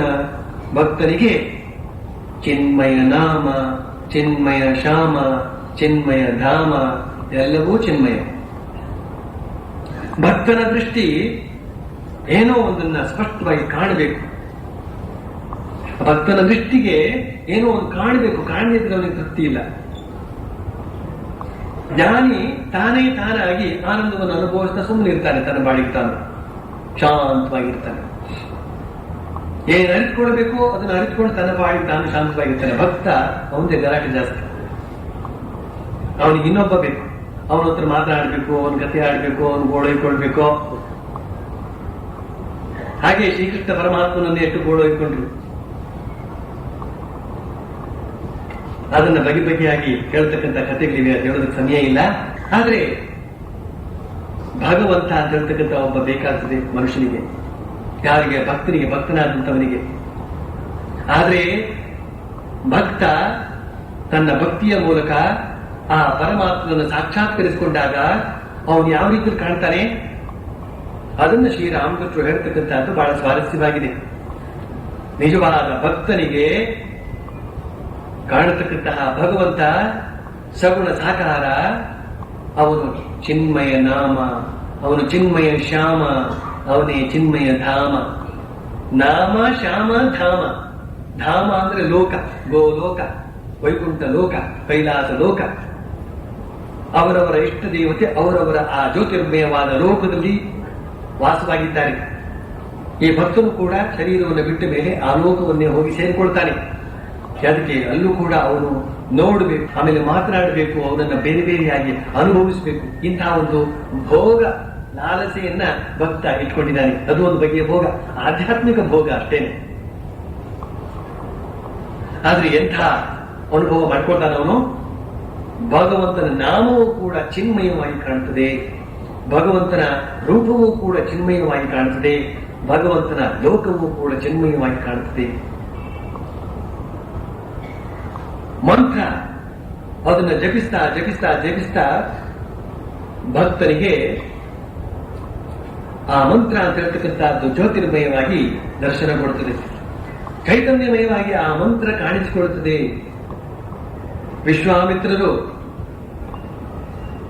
ಜಗತ್ತಿನ ಎಲ್ಲ ಸಾಮಾನ್ಯರ ಆಧ್ಯಾತ್ಮಿಕ ಉನ್ನತಿಗೆ ಸಹಾಯಕವಾಗಬಹುದಾದಂತಹ ಅತ್ಯಂತ ಸುಲಭವಾದ ಉಪಾಯವನ್ನ ಕಂಡು ಹುಡುಕೋದಕ್ಕೆ ತಪಸ್ಸಿ ಕುಳಿತುಕೊಳ್ತಾರೆ. ಆ ತಪಸ್ಸಿನ ತುದಿಯಲ್ಲಿ ಅವರಿಗೆ ಏನು ಗೋಚರವಾಗ್ತದೆ? ಸುವರ್ಣಮಯವಾದಂತಹ ಗಾಯತ್ರಿ ಮಂತ್ರ. ದ್ರಷ್ಟಾರ ದ್ರಷ್ಟಾರ ಅಂತ ಸಂಸ್ಕೃತದಲ್ಲಿ ಒಂದು ಶಬ್ದ ಇದೆ. ಋಷಿಗಳನ್ನ ದ್ರಷ್ಟಾರ ಅಂತ ಕರೀಲಾಗಿದೆ. ದ್ರಷ್ಟಾರ ಅಂದ್ರೆ ನೋಡಿದವನು ಅಂತ. ಏನನ್ನು ನೋಡಿದವನು? ನೋಡುವವರೆಲ್ಲ ದೃಷ್ಟಾರ ಆದ್ರೆ ನಾವು ಕೂಡ ಎಲ್ಲ ದೃಷ್ಟಾರ್ರೆ. ನಾವು ಎಷ್ಟೊಂದು ನೋಡಿದ್ದೀವಿ. ಆ ಅಲೌಕಿಕವಾದಂತಹ ವಸ್ತುವನ್ನು ನೋಡಿರ್ಬೇಕು ಅವನು, ಅಂಥವನು ದೃಷ್ಟಾರ. ಜ್ಯೋತಿರ್ಮಯವಾದ ಸುವರ್ಣ ರಂಜಿತವಾದಂತಹ ಆ ಗಾಯತ್ರಿ ಮಂತ್ರವನ್ನು ಅವರು ನೋಡ್ತಾ ಇದ್ದಾರೆ. ಈ ರೀತಿಯಲ್ಲಿ ಭಗವಂತನ ನಾಮವೂ ಚಿನ್ಮಯ, ಅವನ ಆಕಾರವೂ ಚಿನ್ಮಯ, ಕಲ್ಲಿನ ವಿಗ್ರಹ ಅಲ್ಲ, ಕಾಗದದ ಚೂರಲ್ಲ ಫೋಟೋ ಅಂತ ಹೇಳಿದ್ರೆ ಅದು ಚಿನ್ಮಯ. ಹಾಗೆ ಅವನ ಲೋಕವೂ ಕೂಡ ಚಿನ್ಮಯ ಅಂತ ಈ ರೀತಿಯಲ್ಲಿ ಆ ಮಾರ್ವಾಡಿ ಭಕ್ತರಿಗೆ ಇಷ್ಟು ಮಾತನ್ನ ಶ್ರೀರಾಮಕೃಷ್ಣ ಹೇಳಿತ್ತು.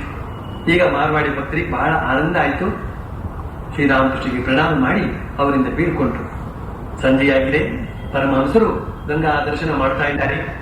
ದೇವಾಲಯಗಳಲ್ಲಿ ಸಾಯಂಕಾಲ ಮಂಗಳಾರತಿ ಶುರುವಾಯಿತು. ಗಂಟೆ ಜಾಗಟೆಗಳ ನಿನಾದ ಗಂಗೆಯ ಮರ್ಮರ ಧ್ವನಿಯೊಂದಿಗೆ ಬೆರೆತು ಬಹಳ ಸೊಗಸಾಗಿ ಕೇಳಿ ಬರುತ್ತಿದೆ. ಶಾಂತಿ ಮತ್ತು ಆನಂದ ಎಲ್ಲೆಲ್ಲೂ ತುಂಬಿ ತುಳುಕಾಡುತ್ತಿದೆ ಅಂತ ಮಾಸ್ಟರ್ ಮಹರ್ಷಿ ಬರೀತಾರೆ. ಇಷ್ಟಕ್ಕೆ ಈ ಅಧ್ಯಾಯ ಮುಗಿಯುತ್ತದೆ. ಈಗ ಮುಂದಿನ ಅಧ್ಯಾಯ ದಕ್ಷಿಣೇಶ್ವರದಲ್ಲಿ ಶ್ರೀರಾಮಕೃಷ್ಣನ ಜನ್ಮ ಮಹೋತ್ಸವ.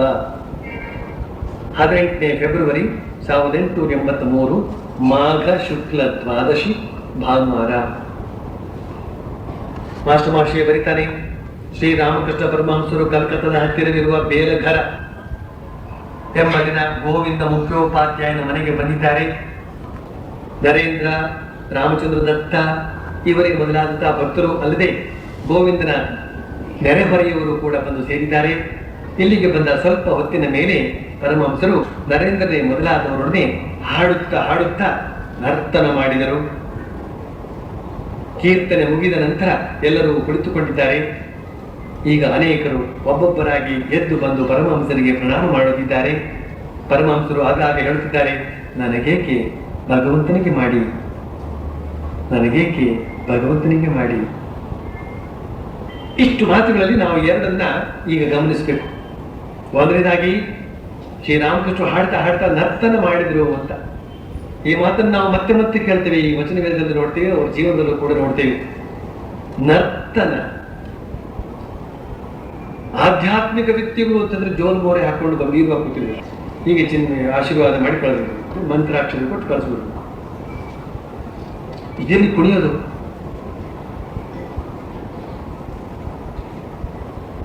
ಈ ನರ್ತಕ್ಕೆ ಕಿಟ್ಟೋದ್ರೆ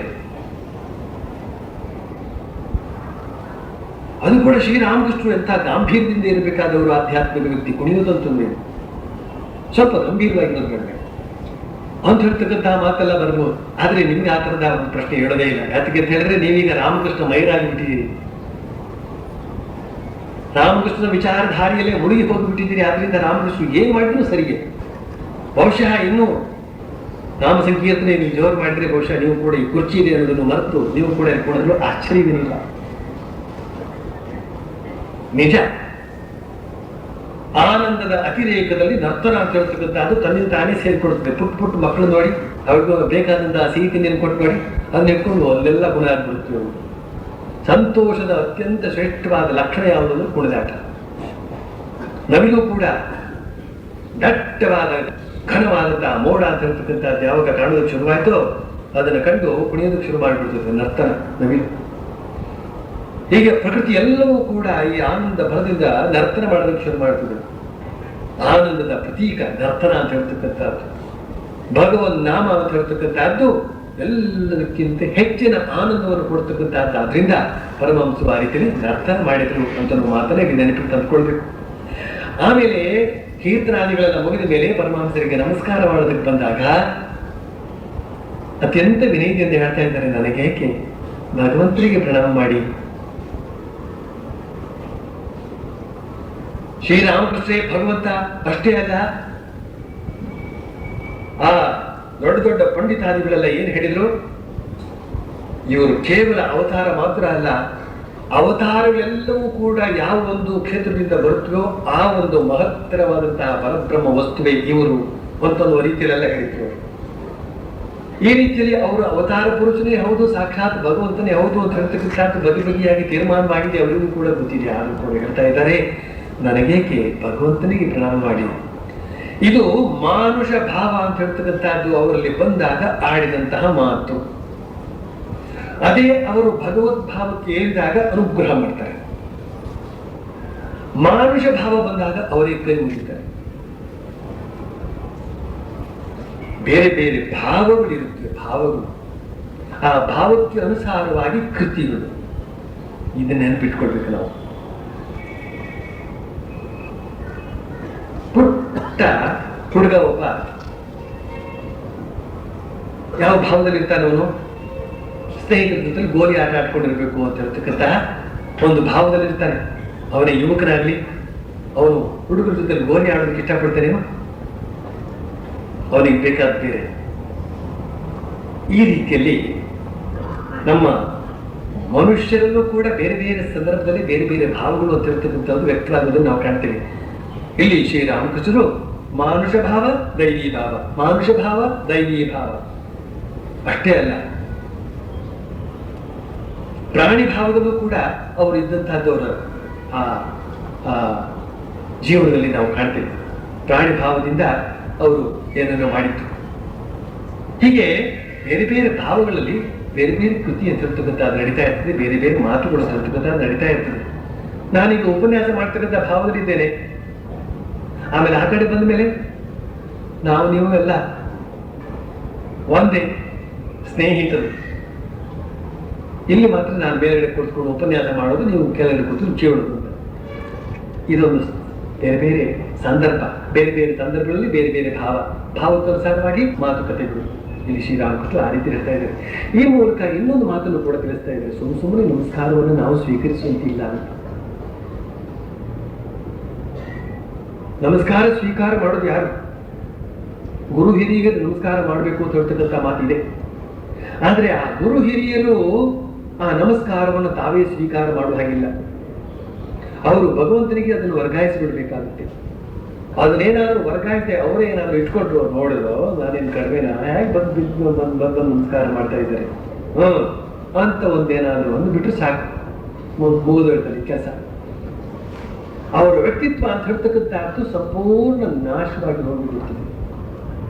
ಇದಕ್ಕೆಲ್ಲ ಹಲವಾರು ಘಟನೆಗಳೆಲ್ಲ ಇವೆ, ಅದನ್ನ ಹೇಳೋದಕ್ಕೆ ಸಮಯ ಇಲ್ಲ. ಇದೆಲ್ಲ ಪ್ರತ್ಯಕ್ಷವಾಗಿ ನಡೆದಿದೆ. ನಮಸ್ಕಾರ ಸ್ವೀಕಾರ ಮಾಡ್ತಕ್ಕಂಥದ್ದಕ್ಕೆ ವಿಶೇಷವಾದ ಯೋಗ್ಯತೆ ಬೇಕಾಗುತ್ತದೆ. ಯೋಗ್ಯತೆ ಇದ್ರೂ ಕೂಡ ಒಂದು ಉಪಾಯ ಇದೆ ಅಂತ ಹೇಳಿದ್ರೆ ಅದನ್ನ ಭಗವಂತನಿಗೆ ವರ್ಗಾಯಿಸ್ತಕ್ಕಂಥದ್ದು. ಹರಿ ಓಂ ತತ್ಸತ್ ಅದನ್ನ ಸನ್ಯಾಸಿಗಳು ನಮಸ್ಕಾರ ಮಾಡ್ತಾ ಇದ್ರೆ, ಸನ್ಯಾಸಿಗಳಿಗೆ ನಮಸ್ಕಾರ ಮಾಡ್ತಾ ಇದ್ರೆ ಅವ್ರು ಹೇಳುವಂತ ಕ್ರಮ ಹರಿ ಓಂ ಹರಿ ಓಂ ಹರಿ ಓಂ ಅಂತ. ನಾನು ಜಯರಾಮಕೃಷ್ಣ ಅಂತ ಹೇಳ್ತಾ ಇರ್ತೇನೆ. ಇನ್ನು ಕೆಲವರು ಇನ್ನೊಂದು ಹೆಸರನ್ನು ಹೇಳ್ಬೋದು, ನಾರಾಯಣ ನಾರಾಯಣ ನಾರಾಯಣ ಅಂತ ಹೇಳ್ತಾ ಇರ್ಬೋದು. ಹಾಗೆ ಹೇಳಿದ್ರೆ ಏನರ್ಥ? ಅದು ಅವನಿಗೆ ಸಂದಿತು ಅಂತ ಅರ್ಥ. ನಿಜಕ್ಕೂ ಭಗವಂತನಿಗೆ ಮಾತ್ರವೇ ನಮಸ್ಕಾರ ಮಾಡಬೇಕಾಗ್ತದೆ. ಇಲ್ಲಿ ಶ್ರೀರಾಮಕೃಷ್ಣ ಆ ಒಂದು ವಿನಯವನ್ನು ತೋರಿಸ್ತಾ ಇದ್ದಾರೆ, ಅದ್ಭುತವಾದಂತಹ ವಿನಯ. ಈ ವಿನಯ ಅಂತ ಹೇಳ್ತಕ್ಕಂಥದ್ದು ಎಲ್ಲಿದೆಯೋ ಅಲ್ಲಿ ಧರ್ಮ ಇದೆ, ಸದ್ಗುಣ ಇದೆ, ಸದಾಚಾರ ಇದೆ, ಸರ್ವವೂ ಇದೆ. ವಿನಯ ಅಂತ ಹೇಳ್ತಕ್ಕಂಥದ್ದು ಎಲ್ಲಿ ಇಲ್ವೋ ಅಲ್ಲಿ ಏನೂ ಇಲ್ಲ. ಎತ್ತರದ ಗುಡ್ಡದಲ್ಲಿ ಯಾವುದೂ ನಿಲ್ಲೋದಿಲ್ಲ, ಬರೀ ಗೋಳು ಗುಡ್ಡ. ಹಳ್ಳದಲ್ಲಿ ಮಾತ್ರವೇ ನೀರು ನಿಲ್ತದೆ, ಎಲ್ಲವೂ ನಿಲ್ತದೆ, ಏನು ಹಾಕಿದ್ರು ಅದು ನಿಲ್ತದೆ ಅಂತ ಮಾತನ್ನು ಶ್ರೀರಾಮಕೃಷ್ಣ ಒಂದು ಕಡೆ ಹೇಳ್ತಾರೆ. ಈ ರೀತಿಯಲ್ಲಿ ಒಂದು ವಿನಯವನ್ನು ಪ್ರದರ್ಶನ ಮಾಡ್ತಾ ಇದ್ದಾರೆ, ನನಗೆ ಭಗವಂತನಿಗೆ ಪ್ರಣಾಮ ಮಾಡಿ ಅಂತ. ಪರಮಹಂಸರು ಮತ್ತೆ ಈಗ ಹೇಳ್ತಾ ಇದ್ದಾರೆ, ಭಗವಂತನೇ ಈ ಎಲ್ಲವೂ ಆಗಿದ್ದಾನೆ, ಆದರೆ ಕೆಲವು ವಸ್ತುಗಳಲ್ಲಿ ಮಾತ್ರ ವಿಶೇಷವಾಗಿ ವ್ಯಕ್ತನಾಗಿದ್ದಾನೆ. ಉದಾಹರಣೆಗೆ ಸಾಧುಗಳಲ್ಲಿ. ಹಾಗಾದರೆ ದುಷ್ಟರಿದ್ದಾರಲ್ಲ ಎಂಬುದಾಗಿ ಏನು ಕೇಳಬಹುದು. ಹೌದು, ನಿಜ, ಹುಲಿ ಸಿಂಹಗಳು ಇದೆಯಲ್ಲ. ಆದರೆ ಹುಲಿ ಭಗವಂತನನ್ನ ಆಲಿಂಗನ ಮಾಡಿಕೊಳ್ಳುವುದಕ್ಕೆ ಯತ್ನಿಸಬಾರದು. ದೂರದಿಂದಲೇ ಅದಕ್ಕೆ ಪ್ರಣಾಮ ಮಾಡಿ ಹೊರಟು ಬಂದು ಬಿಡಬೇಕು. ಉದಾಹರಣೆಗೆ ನೀರನ್ನು ತೆಗೆದುಕೋ, ಕೆಲವು ನೀರನ್ನು ಕುಡಿಯಬಹುದು, ಇನ್ನು ಕೆಲವನ್ನ ಪೂಜೆಗೆ ಉಪಯೋಗಿಸಬಹುದು, ಮತ್ತೆ ಕೆಲವನ್ನ ಸ್ನಾನಕ್ಕೆ ಉಪಯೋಗಿಸಬಹುದು, ಮತ್ತು ಕೆಲವು ಇವೆ ಅದನ್ನ ಮೊಸರೆ ತಿಕ್ಕುವುದಕ್ಕೆ ಮಾತ್ರ ಉಪಯೋಗಿಸಬಹುದು. ಭಗವಂತ ಎಲ್ಲದರಲ್ಲೂ ಇದ್ದಾನೆ, ಆದರೆ ಯೋಗ್ಯತೆಗನುಸಾರವಾಗಿ, ಅರ್ಹತೆಗನುಸಾರವಾಗಿ ಅವನು ಕೆಲವು ಕಡೆ ಹೆಚ್ಚಾಗಿ ಇದ್ದಾನೆ, ಕೆಲವು ಕಡೆ ಬಹಳ ಕಡಿಮೆಯಾಗಿದ್ದಾನೆ. ಕೂಲಿ ಜನರಲ್ಲೂ ಕೂಡ ಭಗವಂತ ಇದ್ದಾನೆ. ಯಾವ ರೀತಿಯಲ್ಲಿದ್ದಾನೆ? ಮೊಸರೆ ತಿಕ್ಕುವುದಕ್ಕೆ ಯೋಗ್ಯವಾದಂತಹ ನೀರಿನ ಉಪಾಧಿಯಲ್ಲಿ ಅಂತ ಉದಾಹರಣೆ ಕೊಟ್ಟರು.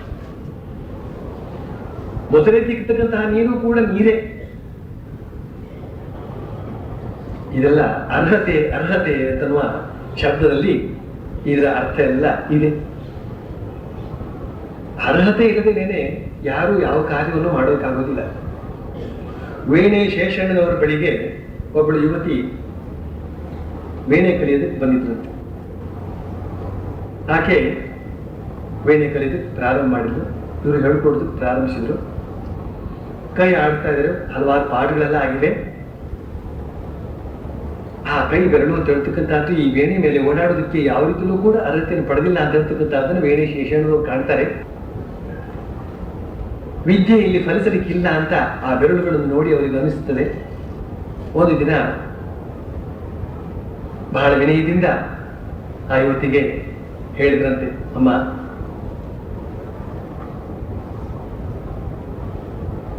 ಈ ಕೈಯನ್ನು ಸುಮ್ಮನೆ ಹಾಳು ಮಾಡ್ಕೊಳ್ತಾ ಇದೆಯಲ್ಲ,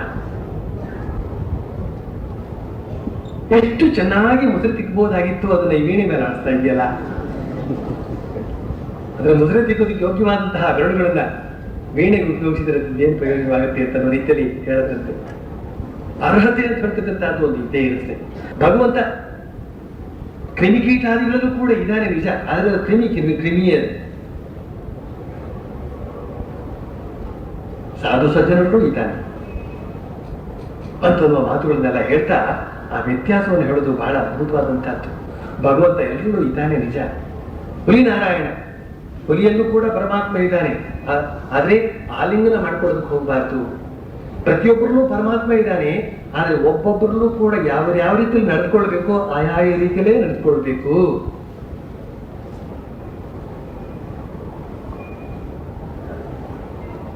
ಆಗ ಒಬ್ಬ ನೆರೆಯವನು, ಪಕ್ಕದ ಮನೆಯವನು ಹೇಳ್ತಾನೆ, ವೇದಾಂತ ಮತ ಏನ್ ಹೇಳ್ತದೆ? ಆಗ ಶ್ರೀರಾಮಕೃಷ್ಣ ಹೇಳ್ತಾರೆ, ವೇದಾಂತವಾದಿಗಳು ಹೇಳ್ತಾರೆ ಸೋಹಂ ಅಂದ್ರೆ ನಾನೇ ಭಗವಂತ ಅಂತ. ಬ್ರಹ್ಮ ಸತ್ಯ, ಜಗನ್ ಮಿಥ್ಯ. ನಾನು ಎಂಬುದು ಮಿಥ್ಯ, ಕೇವಲ ಆ ಪರಬ್ರಹ್ಮ ಮಾತ್ರ ಸತ್ಯ ಅಂತ ಆ ವೇದಾಂತದ ಮಾತನ್ನ ಹೇಳಿದ್ರು. ಬಳಿಕ ಮುಂದುವರಿಸ್ತಾ ಹೇಳ್ತಾರೆ, ಆದ್ರೆ ಅಹಂ ಅಂತ ಅನ್ನೋದು ಹೋಗುವುದಿಲ್ಲವಾದ್ರಿಂದ ನಾನು ಭಗವಂತನ ದಾಸ, ಭಗವಂತನ ಪುತ್ರ, ಭಗವಂತನ ಭಕ್ತ ಅಂತನ್ನುವ ಭಾವ ಬಹಳ ಒಳ್ಳೆಯದು. ಸೋಹಂ ಸೋಹಂ ಸೋಹಂ ಇದು ಬಹಳ ಸುಲಭ ಯಾವುದಕ್ಕೆ ಹೇಳೋದಕ್ಕೆ. ಇದಕ್ಕೆ ಪಂಜಾಬಿ ವೇದಾಂತ ಅಂತ ಕೂಡ ಹೆಸರಿಟ್ಟಿದ್ದಾರೆ. ಆ ವೇದಾಂತದ ಪ್ರಕಾರ ನಾನು ನೀನು ಎಲ್ಲ ಒಂದೇ. ಅದನ್ನ ದುರುಪಯೋಗ ಪಡಿಸ್ಕೊಂಡು ಯಾವ ರೀತಿ ಹೋಗಿದೆ ಅಂತ ಹೇಳಿದ್ರೆ, ನೋಡು, ಒಬ್ಬ ಹೇಳಿದಂತೆ ತನ್ನ ಸ್ನೇಹಿತರ ಹತ್ರ, ನನ್ನ ಜೇಬಿನಲ್ಲಿ ಹಣ ಇದೆಯಲ್ಲ ಮತ್ತು ನಿನ್ನ ಜೇಬಿನಲ್ಲಿ ಹಣ ಇದೆಯಲ್ಲ, ಇದರಲ್ಲಿ ಏನು ವ್ಯತ್ಯಾಸ ಇಲ್ಲ,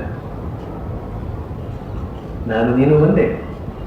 ಆದ್ರಿಂದ ನಿನ್ನ ಜೇಬಿನಲ್ಲಿ ಇರ್ತಕ್ಕಂಥ ಹಣ ಅದು ನನ್ನದು. ಯಾಕೆ? ನಾನು ನೀನು ಒಂದೇ. ನನ್ನ ಜೇಬಿನಲ್ಲಿ ಇರ್ತಕ್ಕಂಥ ಹಣ ಅದು ನನ್ನದೇ. ಯಾಕೆ? ನಾನು ನೀನು ಒಂದೇ.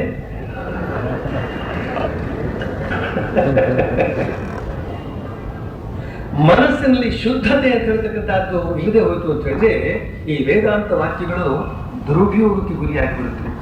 ಅದರ ದುರುಪಯೋಗ. ಅದಕ್ಕೋಸ್ಕರ ಶ್ರೀರಾಮಕೃಷ್ಣ ಹೇಳ್ತಾರೆ, ಆದ್ರೆ ಅಹಂ ಅಂತ ಹೇಳ್ತಕ್ಕಂಥದ್ದು ಮನಸ್ಸಿನ ಕೊಳೆಯೇ ಈ ಅಹಂ ಮತ್ತು ಸ್ವಾರ್ಥತೆ ಹಾಗೂ ಆಸೆ ಆಕಾಂಕ್ಷೆಗಳು. ಆದ್ರಿಂದ ಈ ಅಹಂ ಅಂತ ಹೇಳ್ತಕ್ಕಂಥದ್ದು ಸುಲಭವಾಗಿ ಹೋಗುವುದಿಲ್ಲ. ಆದ್ರಿಂದ ನಾನು ಭಗವಂತನ ದಾಸ, ಸೋಹಂ ಅಲ್ಲ ದಾಸೋಹಂ ಅನ್ನುವ ಭಾವನೆಯನ್ನ, ಅಥವಾ ನಾನು ಭಗವಂತನ ಪುತ್ರ ಅಥವಾ ನಾನು ಭಗವಂತನ ಭಕ್ತ ಅಂತನ್ನುವ ಈ ಭಾವ ಇಟ್ಕೊಳ್ಳೋದು ಒಳ್ಳೆಯದು, ಬಹಳ ಒಳ್ಳೆಯದು. ಕಲಿಯುಗಕ್ಕೆ ಭಕ್ತಿಯೋಗವೇ ಶ್ರೇಯಸ್ಕರವಾದದ್ದು. ಕಲಿಯುಗಕ್ಕೆ ಭಕ್ತಿಯೋಗವೇ ಶ್ರೇಯಸ್ಕರವಾದದ್ದು. ಎಂದ್ರೆ ವಿಷಯ ಬುದ್ಧಿ ಭಕ್ತಿಯಿಂದಲೇ ಆತನ ಸಾಕ್ಷಾತ್ಕಾರವನ್ನು ಪಡೆದುಕೊಳ್ಳಬಹುದು. ದೇಹ ಬುದ್ಧಿ ಇತ್ತು ಅಂದ್ರೆ ವಿಷಯ ಬುದ್ಧಿ ಇದ್ದೇ ಇರ್ತದೆ. ರೂಪ, ರಸ, ಗಂಧ, ಸ್ಪರ್ಶ, ಶಬ್ದ ಇವು ವಿಷಯಗಳು. ವಿಷಯ ಬುದ್ಧಿ ಹೋಗ್ಬೇಕಾದ್ರೆ ಬಹಳ ಕಷ್ಟ. ವಿಷಯ ಬುದ್ಧಿ ಇರುವವರೆಗೆ ಸೋಹಂ ಭಾವ ಉಂಟಾಗದು. ತ್ಯಾಗಿಗಳಿಗೆ ವಿಷಯ ಬುದ್ಧಿ ಬಹಳ ಕಡಿಮೆ. ಸಂಸಾರಿಗಳು ಸರ್ವದಾ ವಿಷಯ ಚಿಂತನೆಯಲ್ಲಿ ನಿರತರಾಗಿರ್ತಾರೆ. ಆದ್ರಿಂದ ಅವರಿಗೆ ದಾಸೋಹಂ ಭಾವ ಒಳ್ಳೆಯದು. ಆಗ ನೆರೆಯುವ ಹೇಳ್ತಾನೆ, ನಾವು ಪಾಪಿಗಳು, ನಮಗೆ ಗತಿ ಏನು?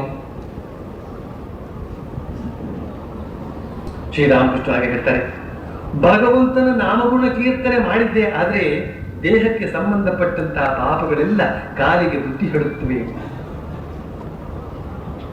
ದೇಹವೆಂಬ ವೃಕ್ಷದಲ್ಲಿ ಪಾಪವೆಂಬ ಹಕ್ಕಿಗಳು ಕುಳಿತುಕೊಳ್ಳುತ್ತವೆ. ಭಗವಂತನ ನಾಮಗುಣ ಕೀರ್ತನೆ ಮಾಡುವುದೇ ಕೈ ಚಪ್ಪಾಳೆ ಹೊಡೆದ ಹಾಗೆ. ಕೈ ಚಪ್ಪಾಳೆ ಹಾಕಿದೊಡನೆಯೇ ಮನದಿಂದ ಎಲ್ಲ ಹಕ್ಕಿಗಳು ಓಡಿ ಹೋಗುವ ಹಾಗೆ ಭಗವಂತನ ನಾಮಗುಣ ಕೀರ್ತನೆ ಮಾಡಿದೊಡನೆಯೇ ಎಲ್ಲ ಪಾಪಗಳು ಕಂಬಿ ಕೇಳುತ್ತವೆ. ಹರಿಸ್ಮರಣೆ ಮಾಡಿದ ಒಡನೆ, ಭಗವನ್ ನಾಮ ಸಂಕೀರ್ತನೆಯನ್ನು ಮಾಡಿದೊಡನೆಯೇ ಪಾಪ ಅಂತ ಹೇಳ್ತಕ್ಕಂಥದ್ದು ಹೊರಟೋಗಿ ಬಿಡ್ತದೆ.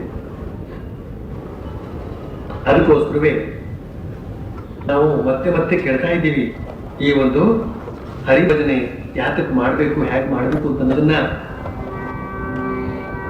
ಹರಿಭಜನೆ ಮಾಡು ನಿರಂತರ, ಹರಿಭಜನೆ ಮಾಡು ನಿರಂತರ, ಹರಿಭಜನೆ ಮಾಡು ನಿರಂತರ, ಪರಗತಿಗಿದು ನಿರ್ಧಾರ ನೋಡು, ಪರಗತಿಗಿದು ನಿರ್ಧಾರ ನೋಡು, ಭಜನೆ ಮಾಡು ನಿರಂತರ.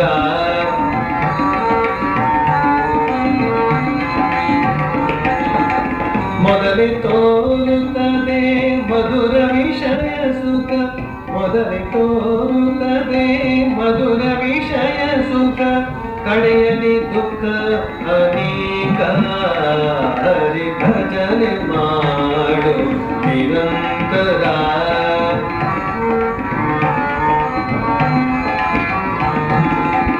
ವೇದಶಾಸ್ತ್ರಗಳ ಓದಿದರೇನು, ವೇದಶಾಸ್ತ್ರಗಳ ಓದಿದರೇನು, ಸಾಧನಕ್ಕಿದು ನಿರ್ಧಾರ, ಹರಿ ಭಜನೆ ಮಾಡು ನಿರಂತರ, ಹರಿ ಭಜನೆ ಮಾಡು ನಿರಂತರ.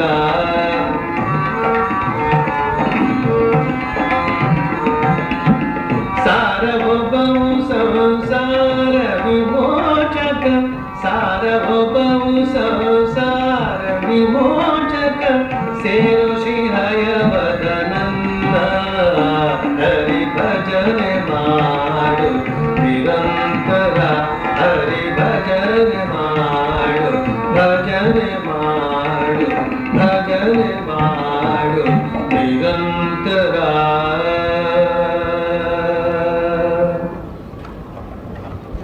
ಹರಿನಾಮ ಸಂಕೀರ್ತನೆಯನ್ನು ಮಾಡುವುದರ ಮೂಲಕ ಸರ್ವ ಪಾಪಗಳು ಪರಿಹಾರ.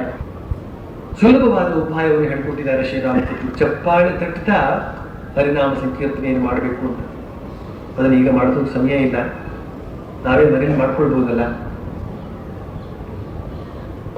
2 ಕೈಗಳನ್ನು ಕೊಟ್ಟಿದ್ದಾನೆ ಭಗವಂತ ನಮಗೆ, ಅದನ್ನ 2 ಕೆಲಸಕ್ಕೆ ಉಪಯೋಗಿಸ್ಕೊಳ್ಬಹುದು. ಒಂದು ಭಜನೆ ಮಾಡೋದಕ್ಕೆ, ಒಂದು ಚೇಷ್ಟೆ ಮಾಡೋದಕ್ಕೆ.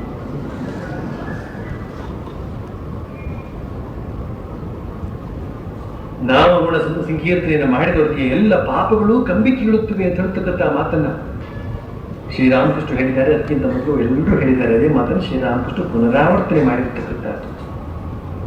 ಮತ್ತೆ ನಮ್ಮ ನೆನಪಿಗೆ ತಂದುಕೊಟ್ಟಿದ್ದಾರೆ. ಅದನ್ನ ಅತ್ಯಂತ ಸುಲಭವಾಗಿ ಹರಿಸ್ಮರಣೆ ಮಾಡ್ತಾ ಈ ಪಾಪವನ್ನು ಕಳೆದುಕೊಳ್ಬೇಕು, ಶುದ್ಧರಾಗಬೇಕು. ನಾಮ ಸಂಕೀರ್ತನೆಯ ಮೂಲಕ ಶ್ರೀಮಾತೆ ಶಾರದಾ ದೇವಿಯವರು ಹೇಳ್ತಾರೆ, ಶರೀರವು ಶುದ್ಧವಾಗ್ತದೆ, ಮನಸ್ಸು ಶುದ್ಧವಾಗ್ತದೆ. ಶುದ್ಧವಾಗದೆ ಆಧ್ಯಾತ್ಮಿಕ ಸಿದ್ಧಿ ಆಗದು ಅಂತ ಹೇಳ್ತಕ್ಕಂಥ ಮಾತನ್ನು ಹೇಳಿದಾಗ ನಾವೆಲ್ಲ ನಿರಾಶರಾಗುವ ಸಂದರ್ಭ ಇರ್ತದೆ. ಯಾಕೆ? ನಾವು ಶುದ್ಧರಲ್ಲ, ಪಾಪಗಳಿವೆ. ಶುದ್ಧಿ ಮಾಡ್ಕೊಳ್ಳೋದಕ್ಕೆ ದಾರಿ ಏನು? ನಾಮ ಸಂಕೀರ್ತನೆ. ಇವ್ರನ್ನ ಕೇಳೋದಕ್ಕೆ ಮತ್ತೆ ಹೋಗ್ತೀವಿ ನಾವು. ಇದನ್ನೆಲ್ಲ ಹೇಳಿ ಆಗಿದೆ, ಕೇಳಿ ಆಗಿದೆ, ಮತ್ತೆ ಪಾಪ ಹೋಗುದು ಹೇಗೆ ಅಂತ ಹೇಳಿದ್ರೆ, ಶ್ರೀರಾಮಕೃಷ್ಣ ಹೇಳ್ತಾರೆ, ಗಂಗಾ ನದಿಗೆ ಸ್ನಾನಕ್ಕೆ ಹೋಗ್ತಾರೆ, ಪಾಪಗಳೆಲ್ಲ ಹೋಗ್ಲಿ ಅಂತ. ಸ್ನಾನ ಮುಗಿಸ್ಕೊಂಡು ಮೇಲ್ಗಡೆ ಬಂದ ಮೇಲೆ ಆ ಮರದ ಮೇಲೆ ಇರ್ತಕ್ಕಂಥ ಆ ಪಾಪಗಳು ಬಂದು ಪುನಃ ಭುಜದ ಮೇಲೆ ಕುಳಿತುಕೊಂಡು ಬಿಡ್ತವೆ. ಅದಕ್ಕೋಸ್ಕರ ಈ ಪಾಪ ಬುದ್ಧಿ ಅಂತ ಹೇಳ್ತಕ್ಕಂಥ ಅದು ಹೋಗ್ತಾ ಇದ್ದ. ಎಷ್ಟು ಹರಿನಾಮಸ್ಮರಣೆ ಅಂತ ಹೇಳ್ತಕ್ಕಂತಹ ಗಂಗಾ ಸ್ನಾನ ಮಾಡಿದ್ರು ಕೂಡ ನಾವು ಪಾಪ ಬುದ್ಧಿ ಯಾತಕ್ಕೆ ಹೋಗ್ತಾ ಇಲ್ಲ ಅಂತ ಹೇಳಿದ್ರೆ, ಒಳಗಡೆ ಆ ಶ್ರದ್ಧೆಯನ್ನ ನಾವು ಬೆಳೆಸ್ಕೊಳ್ಳಿಲ್ಲ. ನಾನು ಭಗವಂತನ ನಾಮ ಸಂಕೀರ್ತನೆಯನ್ನು ಮಾಡಿದ್ದೇನೆ, ನನಗೆಂತ ಪಾಪ ಅಂತ ಹೇಳ್ತಕ್ಕಂಥ ಈ ಒಂದು ನಿಶ್ಚಲವಾದಂತಹ ಬುದ್ಧಿಯನ್ನು ನಾವು ಇಟ್ಕೊಂಡಾಗ ಖಂಡಿತವಾಗಿ ಅಲ್ಲಿ ಪಾಪ ಇರೋದಿಲ್ಲ. ಶ್ರೀರಾಮಕೃಷ್ಣ ಮತ್ತೆ ಹೇಳ್ತಾರೆ. ಮತ್ತೆ ನೋಡು, ಹುಲ್ಲುಗಾವಲಿನಲ್ಲಿ ತೆಗೆದಿರುವಂತಹ ಕುಂಟೆಯ ನೀರು ಸೂರ್ಯನ ತಾಪದಿಂದ ತನ್ನಷ್ಟಿಗೆ ತಾನೇ ಇಂಗಿ ಹೋಗಿಬಿಡ್ತದೆ. ಅದೇ ರೀತಿಯಾಗಿ ಪಾಪ ಪುಷ್ಕರಣಿಯ ನೀರು ಭಗವಂತನ ನಾಮಗುಣ ಕೀರ್ತನೆಯಿಂದ ತನ್ನಷ್ಟಿಗೆ ತಾನೇ ಇಂಗಿ ಹೋಗಿಬಿಡ್ತದೆ ಅಂತ ಇನ್ನೊಂದು ಉದಾಹರಣೆ ಕೊಟ್ಟರು. ಕೆರೆ ಕುಂಟೆಗಳಲ್ಲಿ ನೀರು ಬಗ್ಗಡವಾದಂತಹ ನೀರು ಸೇರ್ಕೊಂಡಿರ್ತದೆ. ಆ ನೀರು ಅಂತ ಹೇಳ್ತಕ್ಕಂಥದ್ದು ಇಂಗಿ ಹೋಗ್ತದೆ, ಪಾಪ ಪುಷ್ಕರಣಿ ಅಂತ ಹೇಳ್ತಕ್ಕಂಥದ್ದು ಈ ರೀತಿಯಲ್ಲಿ ಖಾಲಿಯಾಗಿ ಹೋಗಿಬಿಡ್ತದೆ ಅಂತ. ಅದೇ ಮಾತನ್ನ ಶ್ರೀಮಾತೆ ಶಾರದಾ ದೇವಿಯವರು ಇನ್ನೊಂದು ರೀತಿಯಲ್ಲಿ ಹೇಳ್ತಾರೆ. ನೀರು ಕೊಳಕಾಗಿರಬಹುದು, ಆದ್ರೆ ಸೂರ್ಯಕಿರಣ ಅಂತ ಹೇಳ್ತಕ್ಕಂಥದ್ದು ಆ ನೀರನ್ನ ಮೇಲಕ್ಕೆತ್ತಿ ಮೋಡವನ್ನಾಗಿಸಿ ಮತ್ತೊಮ್ಮೆ ಮಳೆ ಬರೆಯಿಸಿ ಆ ಮಳೆ ನೀರಂತ ಹೇಳ್ತಕ್ಕಂಥದ್ದು ಶುದ್ಧವಾಗಿರುವಂತೆ ನೋಡ್ಕೊಳ್ತದೆ. ಹಾಗೆ ನಮ್ಮ ಮನಸ್ಸು ಅಂತ ಹೇಳ್ತಕ್ಕಂಥದ್ದು ಎಷ್ಟೇ ಅಶುದ್ಧವಾಗಿದ್ದರೂ ಕೂಡ ಪರಮಾತ್ಮನ ಕೃಪಾ ಕಿರಣ ಅಂತ ಹೇಳ್ತಕ್ಕಂಥದ್ದು ಮೇಲೆತ್ತಿ ಪಾಪಗಳನ್ನು ತೆಗೆದು ಅದನ್ನು ಶುದ್ಧಗೊಳಿಸ್ತದೆ ಅಂತ ಹೇಳ್ತಕ್ಕಂಥ ಒಂದು ಉದಾಹರಣೆ ಮೂಲಕ ಆ ಮಾತನ್ನು ಹೇಳ್ತಾರೆ. ಇದೊಂದು ತುಂಬಾ ಸ್ವಾರಸ್ಯವಾದಂತಹ ಮಾತು. ಅದನ್ನ ನಾವು ನಮ್ಮ ಕೀರ್ತನ ಸಂಗ್ರಹದಲ್ಲಿ ಇರ್ತಕ್ಕಂತಹ ಕೆಳಗಿಳಿದು ಹರಿಯುವುದೇ ಜಲದ ನಿಜ ಗುಣವಯ್ಯ ಅಂತ ಹೇಳ್ತಕ್ಕಂಥ ಈ ಒಂದು ಹಾಡಿನ ಮೂಲಕ ಶ್ರೀಮಾತೆ ಶಾರದಾದೇವಿಯವರ ಆ ಸಂದೇಶವನ್ನು ನೋಡಬಹುದಾಗಿದೆ. ಕೆಳಗಿಳಿದು ಹರಿಯುವುದೇ ಜಲದ ನಿಜ ಗುಣವಯ್ಯ, ಕೆಳಗಿಳಿದು ಹರಿಯುವುದೇ ಜಲದ ನಿಜ ಗುಣವಯ್ಯ, ತಳೆಯುವುದು ಮಲಿನತೆಯ ಕೊಳೆ ನೆಲದಿ ಹರಿಯುತ್ತ, ತಡೆಯುವುದು ಮಲಿನತೆಯ ಕೊಳೆ ನೆಲದಿ ಹರಿಯುತ್ತ, ಜಲನಿಧಿಯ ಸೇರಿತ ಬಲುಕ್ಷಾರವಾಗುತ್ತಲಿ, ಜಲನಿಧಿಯ ಸೇರಿತ ಬಲುಕ್ಷಾರವಾಗುತ್ತಲಿ, ಸಲಿಲಾರ್ತಿ ಜನರಿಂಗೆ ಅನಲ ಸಮವಾಗುವುದು.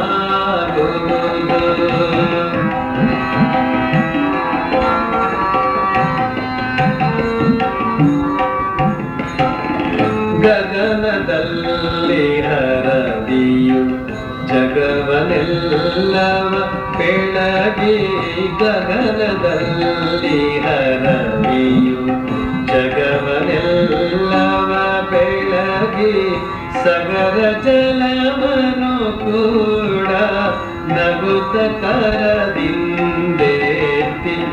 ಸಗರ ಜಲವನು ಕೂಡ ನಗುತ್ತ ಕರದಿಂದೇತಿ, ವಿಗತ ದೋಷವಗೈದು ಮುಗಿಲ ರೂಪವ ಕೊಡುತ್ತ, ವಿಗತ ದೋಷವಗೈದು ಮುಗಿಲ ರೂಪವ ಕೊಡುತ್ತ, ಜಗಕ್ಕೆಲ್ಲ ಸವಿತರುವ ಮಿಗಿ ಸೊಗದ ಮಳೆ ಕರೆವ, ಜಗಕ್ಕೆಲ್ಲ ಸವಿತರುವ ಮಿಗಿ ಸೊಗದ ಮಳೆ ಕರೆವ. ಜಲದ ವಲಯ ಮನ ಕೆಲ ಮೊಗವು ಚಂಚಲನು, ಜಲದ ವಲಯ ಮನ ಕೆಳ ಮೊಗವು ಚಂಚಲನು, ನಲಿ ನಲಿದು ಹರಿಯುವುದು ಮಲಿನಮಯ ವಿಷಯದೇಳಿ, ನಲಿ ನಲಿದು ಹರಿಯುವುದು ಮಲಿನಮಯ ವಿಷಯದೇಳಿ, ಜಲಜಾಚ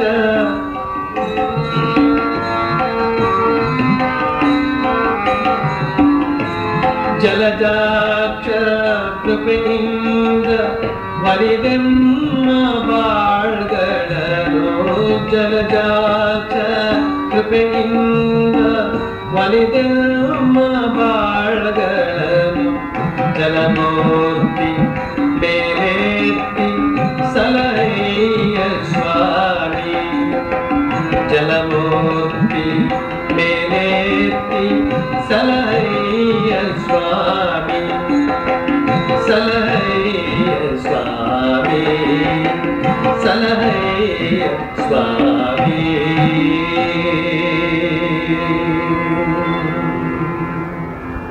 ಕೆಳಗಿಳಿದು ಹರಿಯುವುದೇ ಜಲದ ನಿಜ ಗುಣವಯ್ಯ. ತಳೆಯುವುದು ಮಲಿನತೆಯ ಕೊಳೆ ನೆಲದಿ ಹರಿಯುತ್ತ. ನೀರು ಶುದ್ಧವಾದದ್ದು, ಆದರೆ ನೆಲದ ಸಂಪರ್ಕಕ್ಕೆ ಬಂದಾಗ ಅದು